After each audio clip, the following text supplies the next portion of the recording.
Okay, I've been mulling around this presentation in my head for a couple of weeks now. I've finally got some time to put it down. I'm going to call this one Why I'm a Big Old Bear, or Stock Market Returns 1979 to 2007 and Beyond. In case you hadn't noticed, the last 30 years have been extraordinary. Since 1979 all the way to 2007, the compound annual growth rate in the S&P 500 stock index has been 9.8% per annum. Phenomenal return. And that's going from this little red up arrow to this white arrow on this chart. It's a logarithmic scale that makes it look like a straight line here, but that's a 9.8% return year on year, which back in 1979 was almost unthinkable. And I remember 1979. I was a kid in England waiting to go to high school, and we had what was called the Winter of Discontent between 1978 and 1979.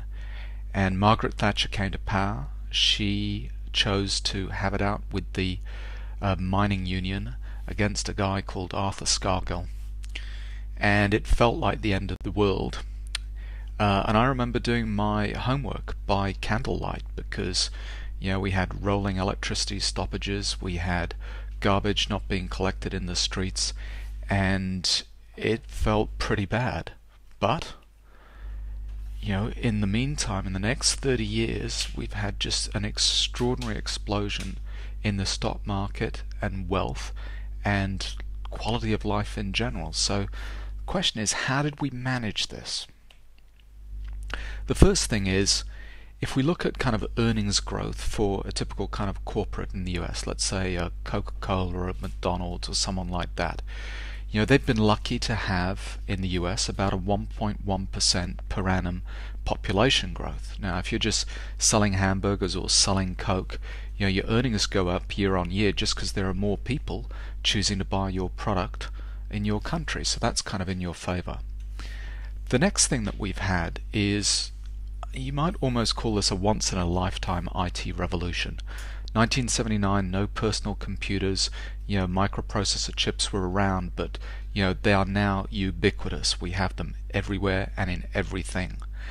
And according to the Bureau of Labor Statistics in the US, what we've had is a productivity growth of about 2% compound over those 28 to 30 years.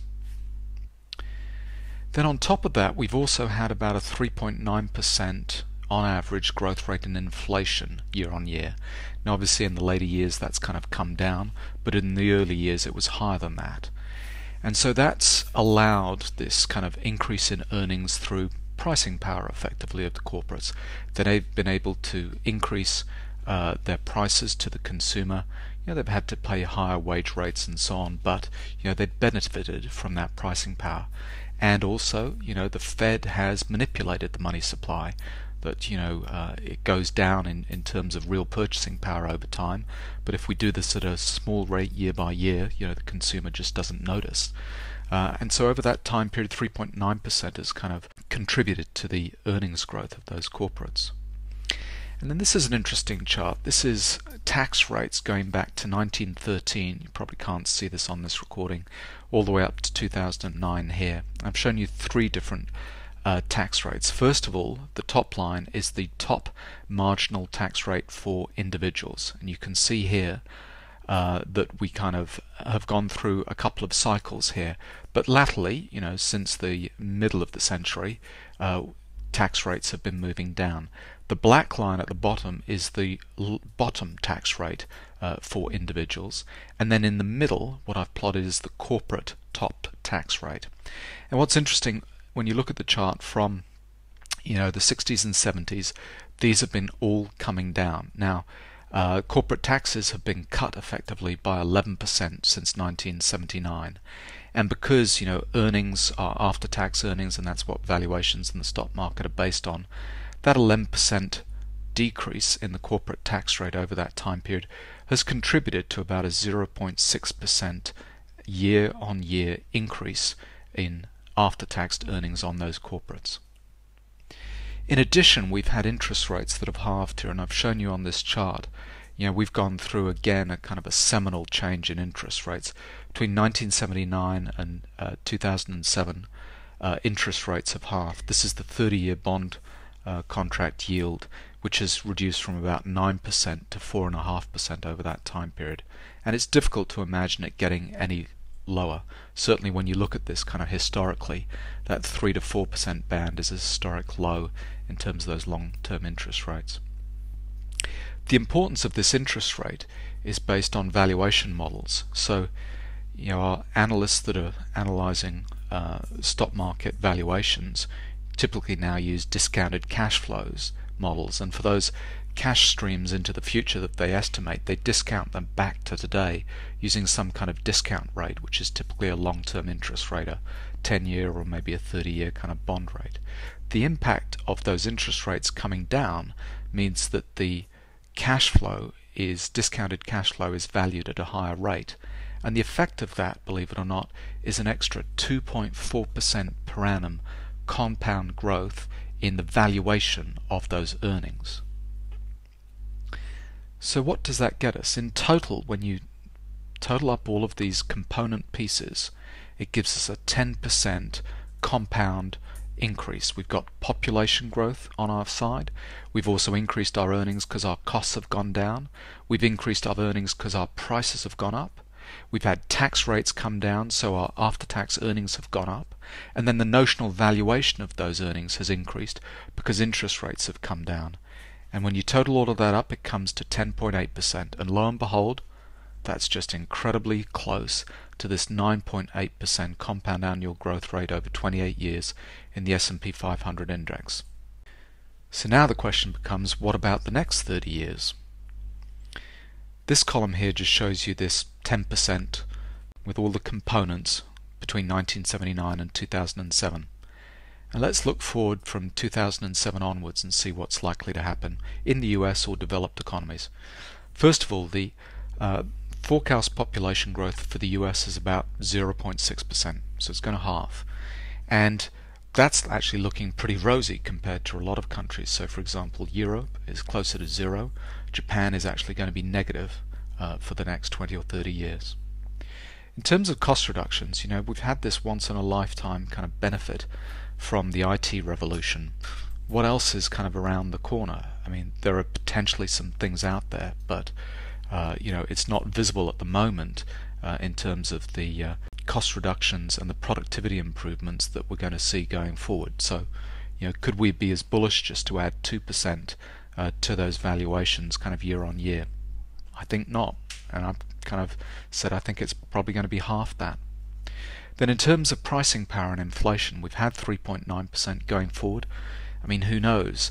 There are people out there who talk about hyperinflation and the Fed being able to orchestrate, inflation. And that's definitely what they want to do in order to increase prices, increase in particular asset prices in order to fix balance sheets for banks. I don't believe that's the case. I mean, I think we're in a deflationary environment. We've certainly seen massive deflation in terms of the stock market and house prices. I mean, they're down a half what they were 3 or 4 years ago. And then going forward with 10% unemployment, overcapacity because we built a system for higher population growths and so on. Is there going to be corporate pricing power to be able to increase prices? Are corporates going to be saying we need to increase prices because we have wage disputes and so on? I don't believe so. Not if we're talking about kind of just noticeably higher unemployment rates and overcapacity in a number of industries. What about corporate taxes? I mean, corporate taxes now are at the low end of the scale compared to what we've seen historically. And we've got governments that are in trouble. They have record amounts of debt. They've got record deficits. They're not able to pay their debts, and so they're going to be increasing corporate taxes rather than reducing them. So whereas we've had a benefit of 0.6% over the last 30 years, going forward, I just can't believe we're going to get any benefit from that. And in fact, I think corporate and personal tax rates are going to go up. So, let's put a notional decrease of maybe 0.2% over the forecast period. And then lastly, looking at these long-term bond contracts, Again, we're down at the 3 to 4% range in these long-term 10-year and 30-year bond yields at the moment, and that's a cyclical, secular kind of low. I believe we're actually going to see increasing rates, particularly again because we've got too much debt in the system and investors need to be rewarded for taking on additional risk in funding that debt. So we might actually have a reduction, an increase in interest rates, which will mean a reduction in valuations, and so going from a positive 2.4%, we could actually have a negative contribution of 0.6. Total of all of this is only 2.8%. So we've gone from a 9.8 or a 10% compound annual growth rate over 30 years to something that is, a fraction of that going forward. And that's my concern. You need to be able to manage these numbers in order to get this kind of record rates going forward. So if it's not 2.8%, which component are you going to increase in order to get that up? I know this is where the Fed is spending their time worrying about, but these other pieces, you have to sort out which component is going to, make a dramatic upshift to that 2.8% to convince yourself that the stock market is going to be a good place to invest long term. And so that's why I'm a bear and a trader, because these are problems that we've now got kind of almost embedded into the system. The first one is the pension system. The pension system is based on what I believe now are unrealistic future expectations. They expect 7 to 8% compound annual growth rate in the stock market and the bond market returns.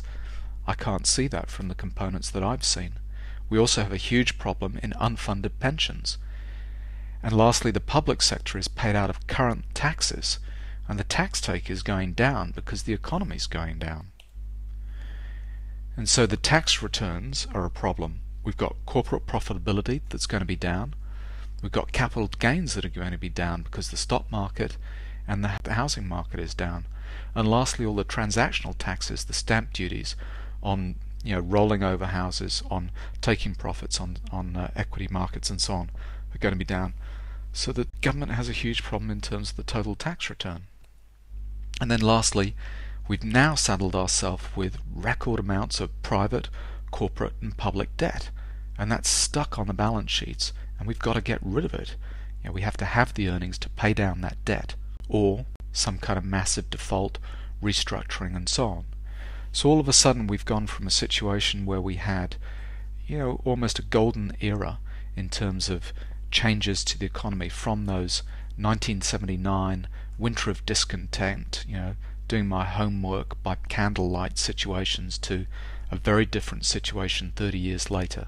We've run out of all of those positive elements, as I see it, that have contributed to increased wealth and global growth, and we've now stuck with structural problems that we need to fix before moving forward.